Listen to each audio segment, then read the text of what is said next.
Good morning. Today we're going to be talking about our tragic loss, the tragic demise of Dr. Diaso, which happened just last week. Good morning, Dr. Ajayi, Dr. Segun Vitami. It's good to have you both with us today. We're talking today about the tragic loss of our doctor, Dr. Diaso, who died last week in a terrible accident. We'll be talking a bit more about the details of that later. But for me, the title, Our Tragic Loss, is something that I thought we should actually go into. What is the loss of that we're experiencing? Why do I consider it such a tragic loss? And very interesting is the fact that this issue has actually not even made it to the front page of any of our major newspapers. A lot of the lay people that I've spoken to, even though it's caused an uproar in the medical community, it's not so in the general community. In fact, a number of people are not very much aware. They're just aware something happened. And so what we want to talk about is this a major issue? Or is it just in our minds? Is it something that, yes, there's a tragic loss of a young life cut short in her prime? For me, it's something that we need to talk about. She could have been my daughter. She would have been so many people's child. Is it something that we need to talk about? Are there things that we need to do? First, I'd like to just speak to you, Dr. Ebitami, because I know it's something you're very passionate about. Can you tell us your take on the demise of Dr. Diaso? Thank you very much, Dr. Pamela, for having me. A few days ago, there was an elevator crash at the Lagos State Hospital in Idan, and a house officer, a medical doctor in training, died as a result.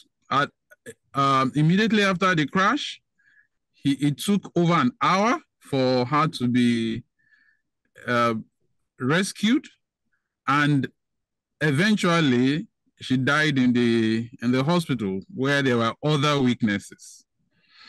We heard about the delay in getting blood and many other things, and this eventually led to her death. Now, I think this is a calamity of the highest proportion, because apart from being a citizen of Nigeria, which is bad enough, a young person, this is the future of the country. This is a medical personnel on duty. He is serving her fatherland when this happened. So this is not a personal calamity of any family. It's a national tragedy because she was on duty serving her fatherland when this happened and her life was cut short. So personally, I think this is the worst possible thing that can happen to anybody. I put myself in her position because a lot of people are talking about her family. What of the girl that is not even going to be around to do all those things she has planned to do? That is a life that has been cut short. I think that is the highest sacrifice anybody can give to the country. I think that is the highest calamity that can befall the country, and I think it should never have happened. And moving forward, I think we should do everything possible to make sure those who are responsible for this, directly or indirectly, have consequences. There are consequences for this laxity. And then, furthermore, we should make sure this doesn't happen again. Oh, thank you very much. I think that captures a lot. But the interesting thing is that I can feel how you feel. You said it, I felt it, and I'm sure a number of people feel like you. But what is interesting, as I said before, is that there does not seem to be even though you call it a national calamity, there doesn't seem to be a national reaction to this at all. There isn't, people don't seem to be taking it that seriously. Is it that, we haven't seen the reaction in the general press? It's all over social media, all over medical social media, but not all over the general social media. Is it that we are becoming very immune? A death is what, just another death?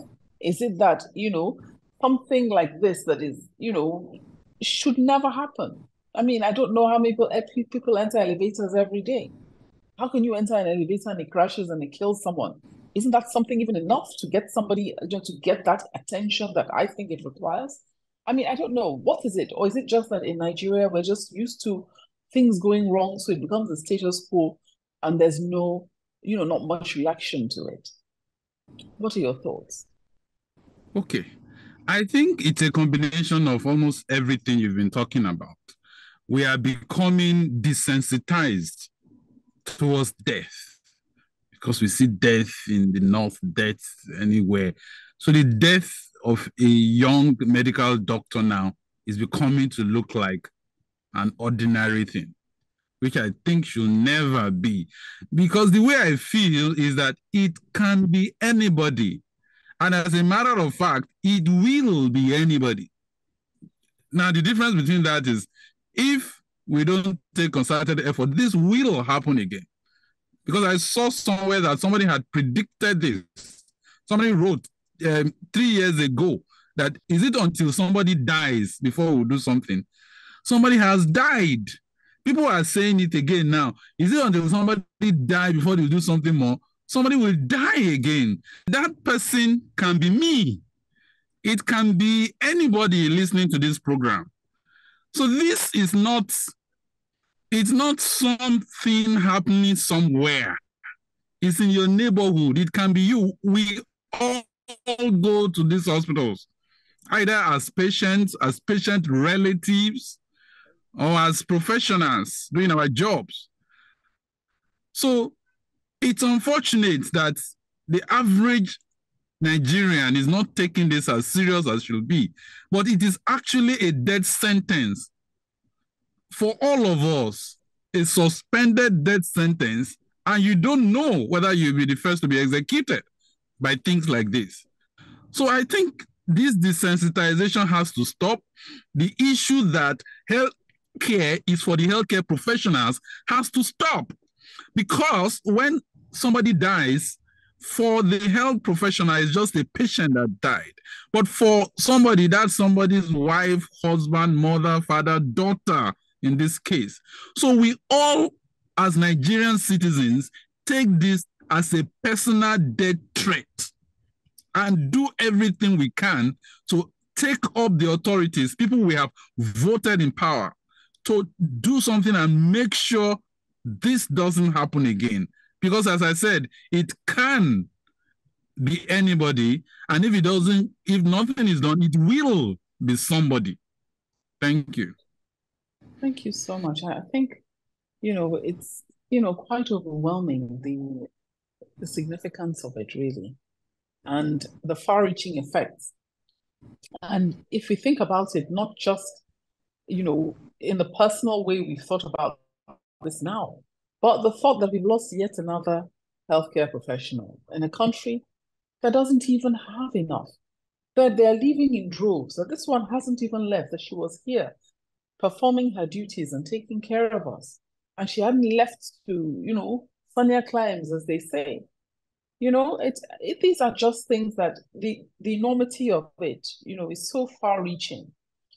So, Dr. Ajayi, speaking to you now about this, I mean, Dr. Shegun has been very, very passionate about it. What do you think about this situation? How do you think we should take it as a nation? Thank you very much, Dr. Pamela. It's always a pleasure to be invited to your show. I think it's condolences to the family of the doctor that died, and just to add to what you've been discussing earlier. What we hear about every day is no longer news. And so every day we have issues with buildings that are not necessarily hospitals, that buildings collapse and lifts elevator issues. So these are all challenges we have in Nigeria. Now let's bring it to healthcare. I mean, there's a concept in quality management called CAPA, corrective action, preventive action. So this has happened. Now, how do we prevent it from happening again? It's about standards. So basically, the EFAMA, who is responsible for regulating health hospitals in Lagos State, needs to sit down and define very clear standards for hospitals. And part of those standards must include part of those standards must include standards for elevators. So basically, and once those standards are clear, then you need to go and inspect to make sure people are meeting the standards. So if those standards have been defined, number one, they probably would not have bought this type of elevator. Number two, they had standards of maintenance, then they would probably have shut down this elevator before this calamity happened. Number three, if the hospital is not able to meet those standards, then we need to put systems and say, well, can you afford to run a hospital? So these are things we need to start to imbibe as a way of strengthening our health system. And it's simple regulation and enforcement. Because, we can't wait until people die before we respond. That's what we call quality control. We have to bring quality assurance systems in place to ensure that we are working with the system to ensure that we don't have accidents. And so my own advice is that we really need to define fitness for purpose criteria for our hospitals and start to hold hospitals accountable for meeting those criteria. Thank you very much. Thank you very much. Dr. Segun, I know you also have very strong ideas on the kinds of things and the ways we should operate in.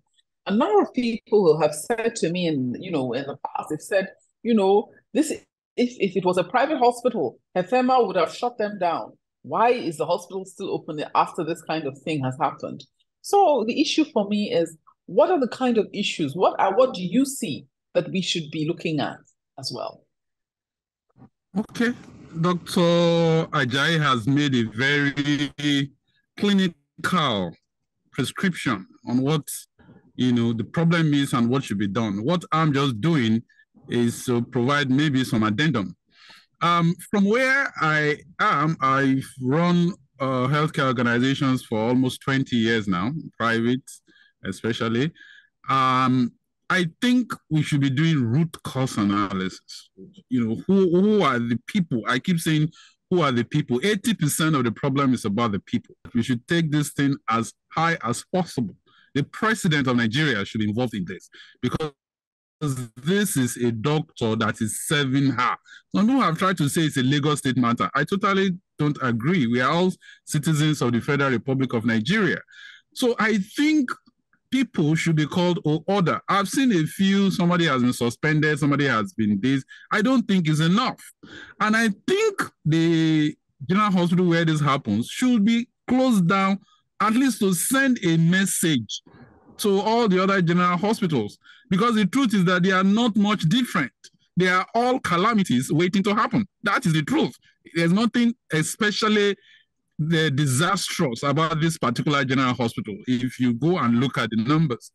So, and then to make sure this doesn't happen, HEFAMA, as we said, should go into the government hospitals. We rarely see HEFAMA going to the government hospitals. That should be a priority because, as I've also often said, government really in Nigeria can never run healthcare organizations efficiently. It's either they buy what should be 100 naira at 1 million, or they buy the lowest quality if they're going to spend that 100 naira, or they use the wrong person. There's corruption, there's nepotism, we have all sorts of tribalism. Government should just hand over running healthcare services to the private sector.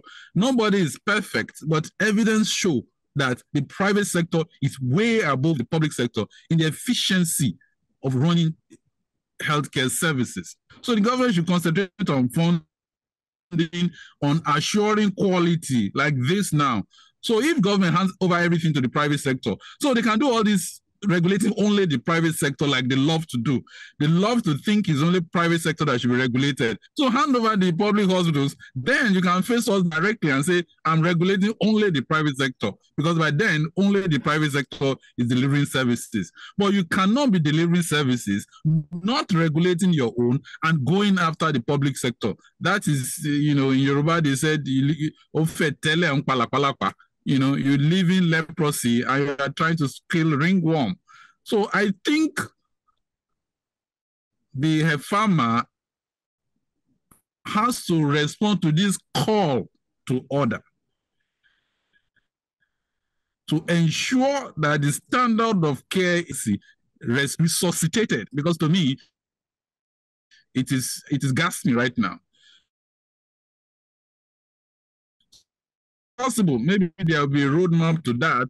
All these things have to be handed over to efficient, quality-driven, accountable private health organizations.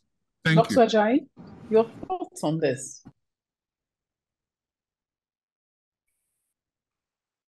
Could you be specific about the question, please? Your thoughts on, there's a whole lot of challenges that Dr. Segun has thrown up. The whole issue of, ensuring private sector and public sector are both regulated in terms of quality and standards. The whole issue of whether, the federal government or the government should hand over and to, concede or concession facilities to the private sector to run. I don't know. What are your thoughts on all of these, and how do you think that all pulls together in this case? Because this case is a specific case we're talking about. We're talking about our tragic loss.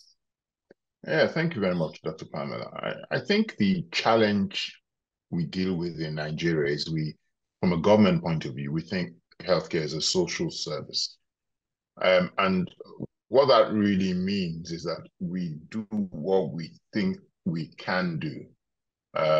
And we design hospitals that don't really meet any standards. So diseases don't really care about your resources. So whether you're poor or you're rich, cancer will rage as it needs to.